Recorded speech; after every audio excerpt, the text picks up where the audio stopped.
Hey there, welcome back to another video on my channel. In this one, we are going to be talking about Umbrella Academy Season 2. So if you haven't already seen the series, I would highly recommend that you watch it before watching this video because we will be talking about spoilers throughout this entire video. But if you do want to just learn a little bit more about my quick thoughts about the show, I do have a non-spoilery version of this video out, so you can check that out on my channel. So let's get started. There's definitely a lot of different things that happened throughout Season 2 that I don't know if I'll have time to talk about everything, but I'll definitely try to talk about as much as I can. At the start of this season, the first 10 to 15 minutes completely sucked me back into this world, right? And to be honest, when I had first started watching the first episode of Season 2, I hadn't really been thinking about this show for quite some time. Season 1, I believe, came out last year, and since the start of 2020, it just wasn't really something that I was thinking about, but I knew the Season 2 was coming out, so once it did, I decided to watch it, and as soon as I started watching, it just completely made me fall back in love with every single one of the characters, specifically everyone in the main cast, the main 7 protagonists, I guess you could say, of the family of the Umbrella Academy. Now, obviously, of those 7, I do have some favorites, so I thought I'd let you guys know who my favorite characters are so far, specifically for the family. So, one is Vanya, the other is number 5, and then also Klaus. I just think these 3 characters have had the most interesting things happen to them in terms of their backstory, how they've had to grow up, how having superpowers or dealing with being a part of the Umbrella Academy has altered their life, and really how you see their struggles portrayed over the course of the 2 seasons of this show. So definitely those 3 are my favorites. For completely different reasons, because they're very, very different characters, I would say. I mean, overarchingly, they're all kind of screwed up in their own way, but definitely they've had very different experiences. I mean, Klaus is a junkie with the ability to see the dead, right? And then you have Vanya, who has, I don't remember what her powers are exactly called, but she was basically drugged her entire life and made to not believe that she has powers because her father was afraid of her, right?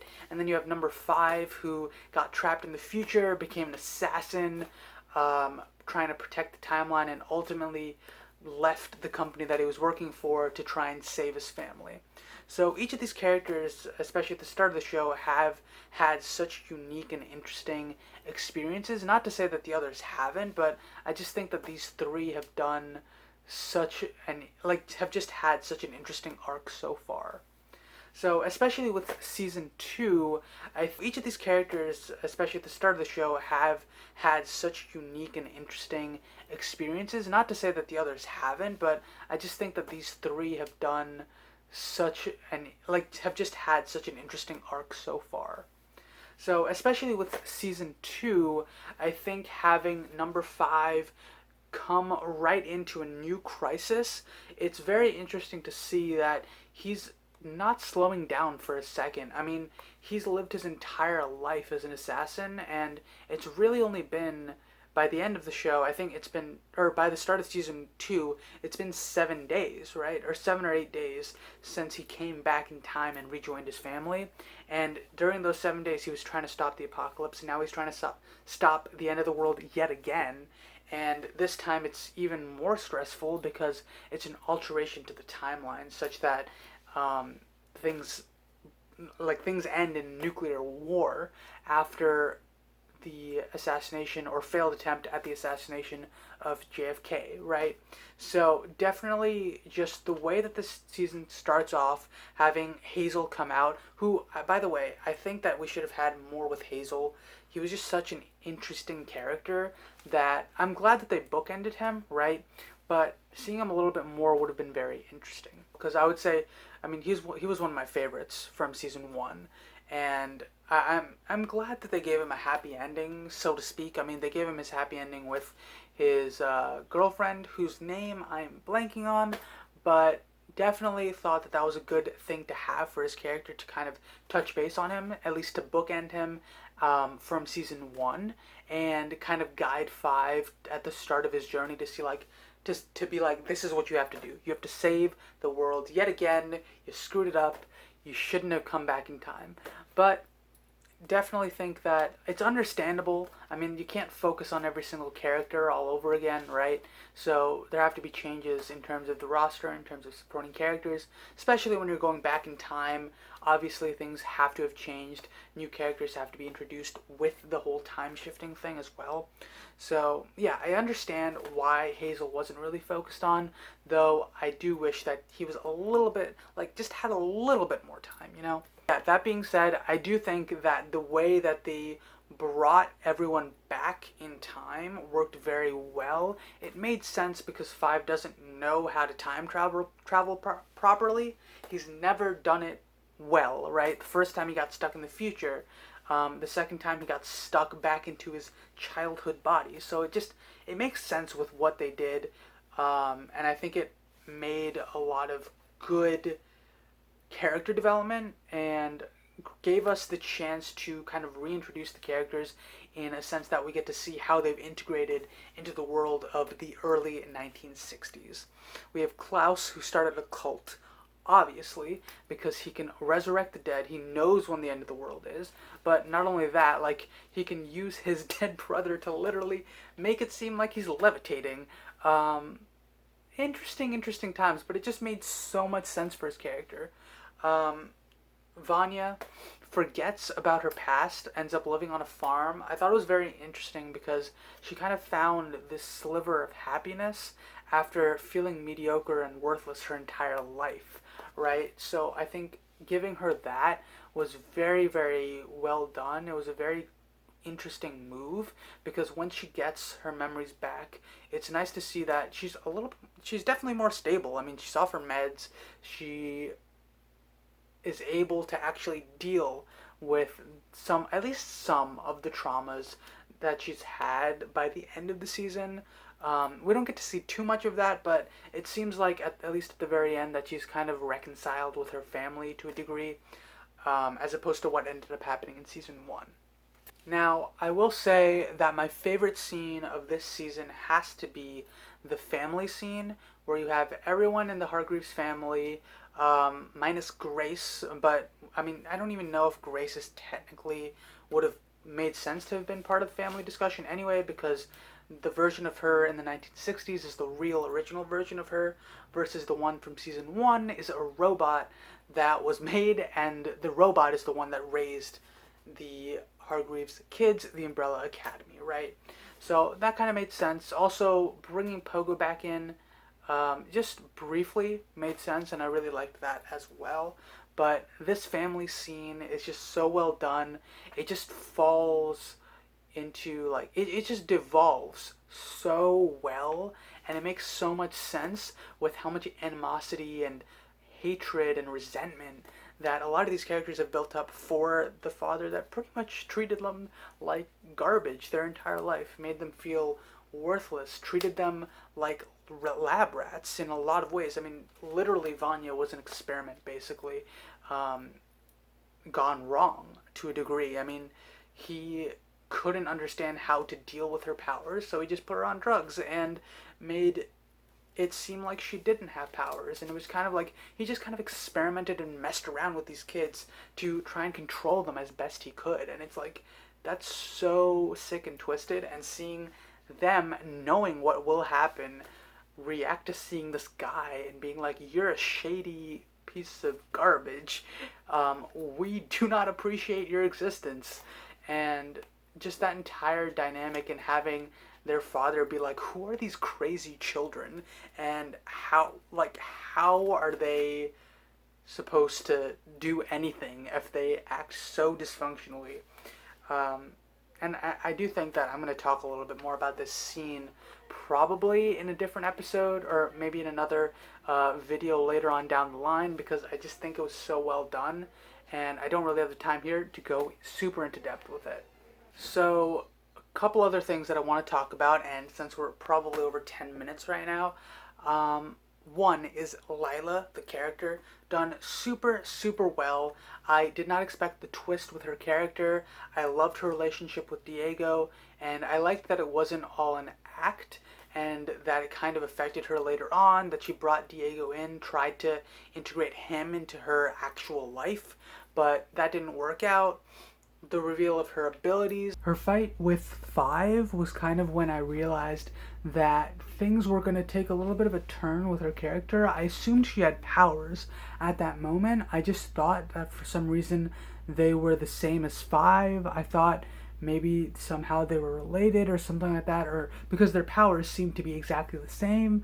But we find out later on that she actually has the power to mirror other people's powers.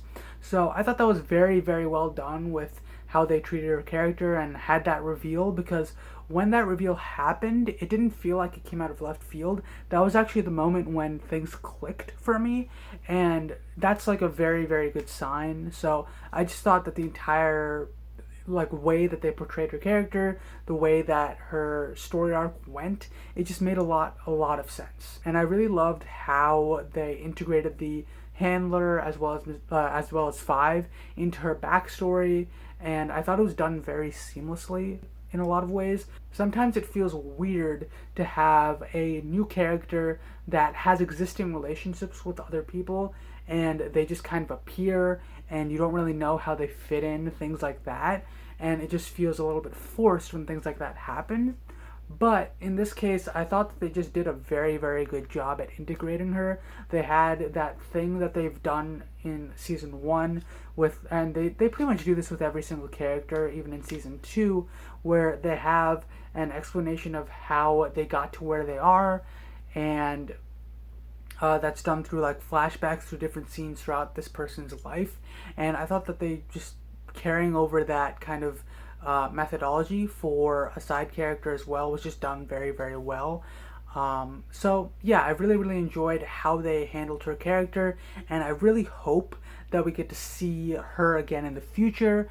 I think that it would actually be a missed opportunity not to bring her back at some point in the future. I think that would be a mistake. She had a lot of development over the course of the season. We got to learn about this character a lot, so not bringing her back would be a mistake to me.